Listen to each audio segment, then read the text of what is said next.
till I get out. तो जी ये तो बन गया है। अब हमारा आज का प्लान है ओलंपिया पार्क जाने का। ओलंपिया पार्क म्यूनिख में बड़ा मशहूर है और वो इस वजह से मशहूर है कि 1971 में बनाया गया था वो ओलंपिक गेम्स के लिए, क्योंकि जर्मनी ने ओलंपिक गेम्स होस्ट करने थे। तो वो पार्क घूमने का प्लान है, बहुत बड़ा पार्क है।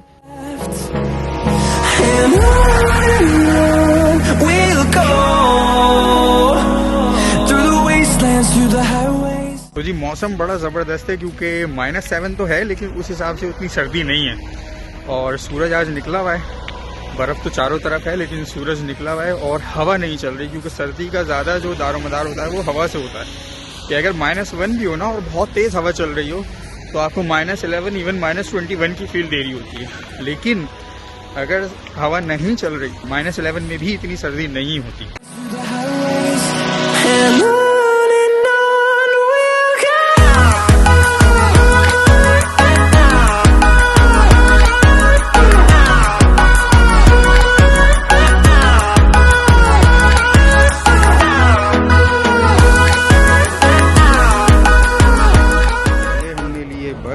और अब यहाँ से हमने लेनी है अंडरग्राउंड ट्रेन और अंडरग्राउंड ट्रेन यहाँ पे 2 फ्लोर्स नीचे चल रही है जिसमें हमें जाना है।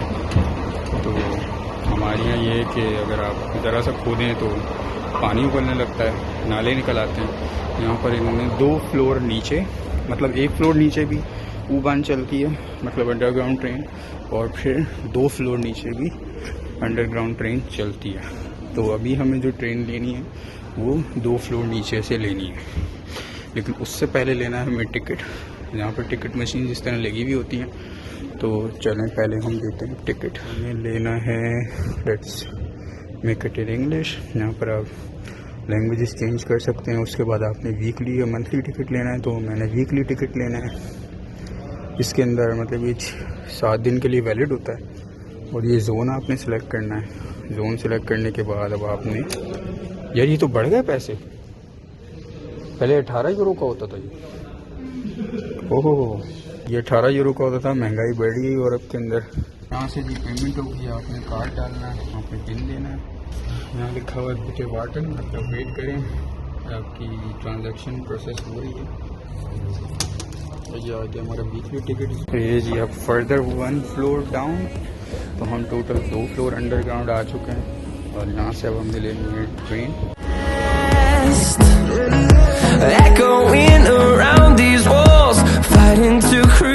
ये है ओलंपिया पार्क म्यूनिख, उसकी एंट्रेंस है यहाँ से। तो अभी हम यहाँ से एंटर हो रहे हैं और यहाँ देख सकते हैं कि पूरा जो है बर्फ़ से पूरा ढका हुआ है। चाहे दरख्त हो गए चाहे ज़मीन हो गई, तो पूरा पार्क ग्रीनरी की बजाय आपको वाइट लुक दे रहा है। और यहाँ पर ऐसा भी नहीं है कि लोग जो है ना बड़े दबा के जो है ना आ रहे हों, क्योंकि यहाँ पर ऐसा नहीं है कि लोगों के पास सिर्फ एक ही तफरीह की जगह है। यहाँ पर हर शहर में जो है ना मल्टीपल, मतलब इन हंड्रेड्स आपके पास तफरीह की जगह है। तो ऐसा नहीं होता कि एक ही तफरीह की जगह है और सारे लोग उसी पर टूटे पड़े हैं।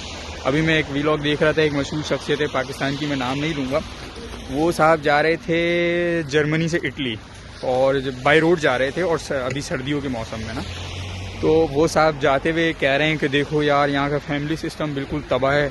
हमारे यहाँ तो मरी में लोग जा रहे होते हैं, पूरी गाड़ियाँ भर भर के जा रही होती हैं, और यहाँ पे हमें रास्ते में ना कोई भी गाड़ी नहीं दिखी जिसमें ज़्यादा लोग हों या फैमिली हो।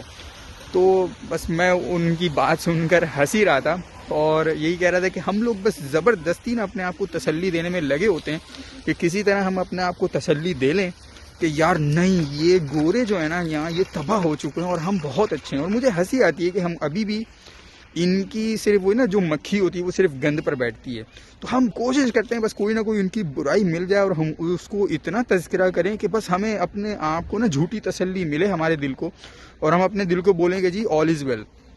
तो वो साहब कह रहे थे कि जो देखो मरी जब हम जा रहे होते हैं तो हमें इतनी गाड़ियाँ भरी भरी भी मिलती हैं, और अभी हम जर्मनी से इटली जा रहे हैं तो हमें एक भी गाड़ी भरी भी नहीं मिली। तो उन साहब को, मतलब मैं ये सोच के हंस रहा था कि इन साहब को कौन बताए, सर जी ये यूरोप है और इनका जो घूमने फिरने का जो मौसम होता है ना, जो सीज़न होता है, वो गर्मियाँ होती हैं। ये गोरे जो है ना 8 से 9 महीने यहाँ पर जो है ना सर्दियों में गुजारते हैं, तो ये सर्दियों से एक तरह से नफरत करते हैं, फ्रस्ट्रेट होते हैं। तो ये समर्स का वेट करते हैं घूमने फिरने के लिए।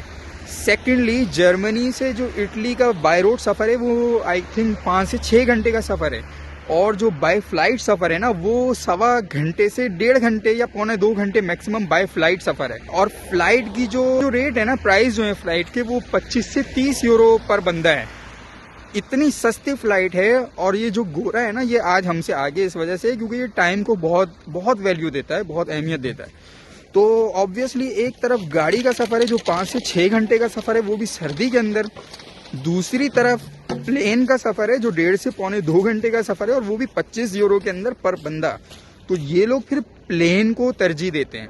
तो इस वजह से सर आपको रोड के ऊपर ना गाड़ियों में गोरे भरे हुए इतने नज़र नहीं आए कि आप कह रहे हैं कि जी हमारे यहाँ जो है ना गाड़ियाँ भरी भरी होती हैं, तो सर यहाँ पर आपको नहीं दिखेंगे। दूसरा रीज़न ये है कि सर्दियाँ हैं, सर्दियों में गोरे इतने ज़्यादा प्लान नहीं बनाते घूमने फिरने के। वो घूमने फिरने के प्लान बनाते हैं तो वो गर्म मुल्कों में जाते हैं, ठीक है। और तीसरा ये कि यहाँ पर तफरीहों के 10,000 मकाम आते हैं सर, एक मकामात पर नहीं टूटते। तो आपको एक मकाम पर कोई बहुत ज़्यादा भर भर के नज़र नहीं आएंगे। कैपेसिटी 100 की है और वहाँ पहुँच गया 10,000 बंदा।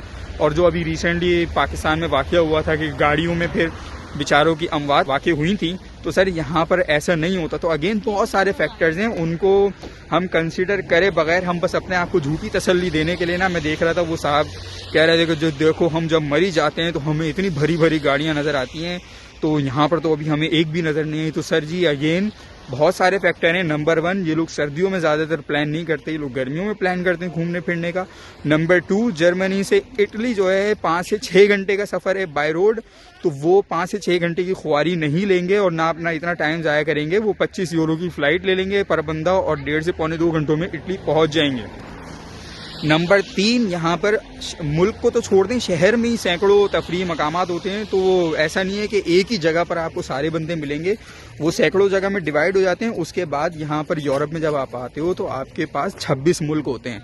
हम जैसा बंदा जो पाकिस्तानी बंदा होता है ना, तो उसके पास 26 ममालिक की एंट्री वीज़ा फ्री होती है। अगर आपके पास जर्मनी या यूरोप की किसी भी शेंजन कंट्री का वीज़ा हो तो आप 26 मुल्कों में घूम सकते हैं।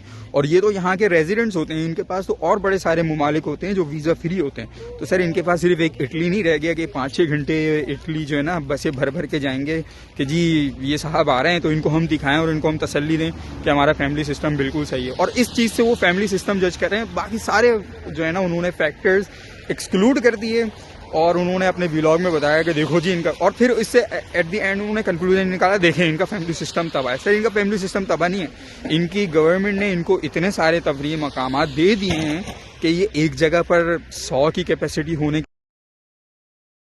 अभी आप उसने इत्तेफाक देख लेंगे, वो अपनी उसी व्लॉग में कह रहे हैं कि फैमिली सिस्टम तबाह है, यहाँ पे बच्चे नहीं होते। और अभी आप सामने ये फैमिली खड़ी हुई देख लें, इनके 2 बच्चे हैं और वो कहते हैं कि नहीं जो है ना यहाँ बच्चे होते ही नहीं है, तबाह हैं फैमिली सिस्टम, कुत्ते होते हैं इनके साथी। मतलब मैं सोचता हूँ कि शाह से ज़्यादा ना शाह के वफादार। भाई अगर उनका फैमिली सिस्टम तबाह हो चुका है बच्चे ना पैदा करने की वजह से, तो नेक्स्ट जनरेशन उससे सबक लेगी। ये गोरे हमसे आगे इस वजह से भी हैं कि ये अपनी एक गलती से सबक लेते हैं और फिर नेक्स्ट टाइम उस गलती को सुधारते हैं। तो सर अगर इनके कम बच्चे पैदा होने की वजह से इनका फैमिली सिस्टम तबाह हो चुका है, तो ये नेक्स्ट जनरेशन उससे सबक लेके ज़्यादा बच्चे पैदा करेगी। इसमें आपको क्या तसल्ली है सर, आपको क्या तसल्ली है? इनका फैमिली सिस्टम अगर तबाह हो भी चुका है, लेकिन ये दूसरी चीज़ों में इतनी आपसे आगे तरक्की कर चुके हैं, लेकिन आप उन चीज़ों को नहीं देखते। आपकी नज़रें सिर्फ इनकी नंगी टांगों के ऊपर और इनके फैमिली सिस्टम तबाह होने के ऊपर ही जाती है। भाई आपको कौन कह रहा है कि आप अपना फैमिली सिस्टम तबाह करें इनकी तरह? आपसे ये कहा जा रहा है इनकी अच्छी चीज़ें आप इनसे ले लें और इनकी बुरी चीज़ें आप छोड़ दें। लेकिन आप कहते हैं नहीं, हम अच्छी चीज़ें तो देखेंगे ही नहीं। हाँ, क्योंकि अच्छी चीज़ें अपनाना इनकी मुश्किल है, क्योंकि ये रिसर्च करते हैं, ये डेवलपमेंट करते हैं, ये प्लानिंग करते हैं, ये मेहनत करते हैं, उस प्लान के ऊपर चलते हैं और काफ़ी मेहनत मुशक्क़त करते हैं ये लोग। वो करना आपके लिए, आप कहते हैं यार ये बड़ा मुश्किल काम है, ये तो मुझे नहीं हमें नहीं करना, हमें क्या, तो फिर अपने आप को तसल्ली आप देते हैं कि नहीं यार अगर ये चलेंगे ना तो हमारा भी फैमिली सिस्टम इनकी तरह तबाह हो जाएगा। भाई आपको कौन कह रहा है इनकी तरह अपना फैमिली सिस्टम तबाह करने को? आपसे ये कहा जा रहा है इनकी अच्छी चीज़ें आप इनसे ले लें, बुरी चीज़ें आप छोड़ दें।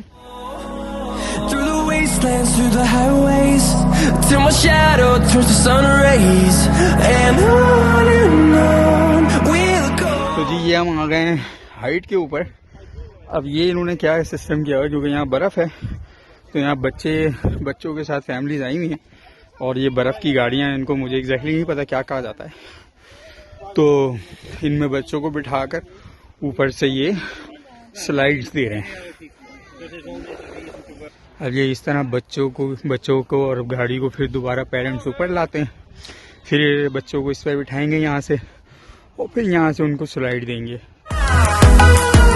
ओह ये तो थोड़ा सा ज़्यादा रफ्तार में चला गया ये गई जी। चलो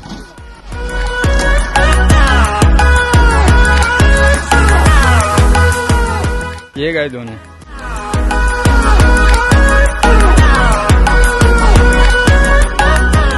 तो ये इस तरह ऊपर लाते रहते हैं घसीट के और फिर दोबारा स्लाइड करते हैं। अब इसकी जो है ना सेवरल एंट्रीज हैं, तो जिस एंट्री पे हमें बस ने उतारा तो उससे मैं भी पहली दफ़ा ही आया था, लेकिन अब वहाँ से जब हम आने लगे तो मुझे हाइट नज़र आई और मुझे ये पता था कि भाई बर्फ़बारी में अगर आप हाइट पे पहुँच जाओ तो बड़ा ही ज़बरदस्त नज़ारा होता है। तो हमने उस हाइट को फॉलो किया और फाइनली हम निकले यहाँ पर, और बाकी उम्मीद से बहुत ज़बरदस्त नज़ारा मुझे यहाँ पर नज़र आ रहा है। और बैकग्राउंड में आप देख सकते हैं बच्चे एक बड़ी प्रोडक्टिव एक्टिविटी में इन्वॉल्व हैं। उसके पीछे वहाँ पर जो है बच्चे स्लाइडिंग कर रहे हैं, मतलब क्योंकि हाइट है तो ऊपर हाइट पर जाते हैं और वहाँ से स्लाइडिंग करते हुए फिर ऊपर से नीचे आते हैं। तो अभी हम आगे और जाएंगे और आपको और दिखाते हैं कि यहाँ की क्या सीन्स है।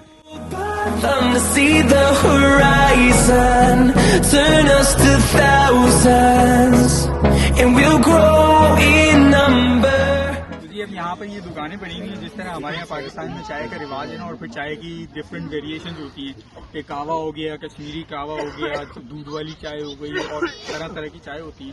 इस तरह यहाँ पे वेरिएशन होती हैं बियर की और वाइन की, और खासकर जब ये स्नोई वेदर होता है, जब बर्फ़ पड़ जाती है, अच्छी खासी सर्दियाँ होती हैं, तो फिर यहाँ पर एक चलती है ग्लू वाइन। ग्लू वाइन होती है वो गर्म होती है, उसको पका के ना, मतलब जब सर्व करते हैं तो वो गर्म हो रही होती है, उसमें धुआं निकल रहा होता है और गर्म गर्म वाइन ये लोग पीते हैं। और खासकर वो क्रिसमस सीजन में वो बहुत ज़्यादा चलती है, उसका बड़ा रिवाज है, क्योंकि क्रिसमस दिसंबर में आता है ऑब्वियसली, तो वो इनका एक सेलिब्रेशन भी होती है। और उसके साथ साथ दिसंबर में ऑलवेज बहुत ज़्यादा सर्दी होती है और बर्फ़ भी पड़ी हुई होती है, तो वो इनके लिए एक बहुत ही परफेक्ट ड्रिंक का काम करती है, जिस तरह हमारे यहाँ चाय काम करती है।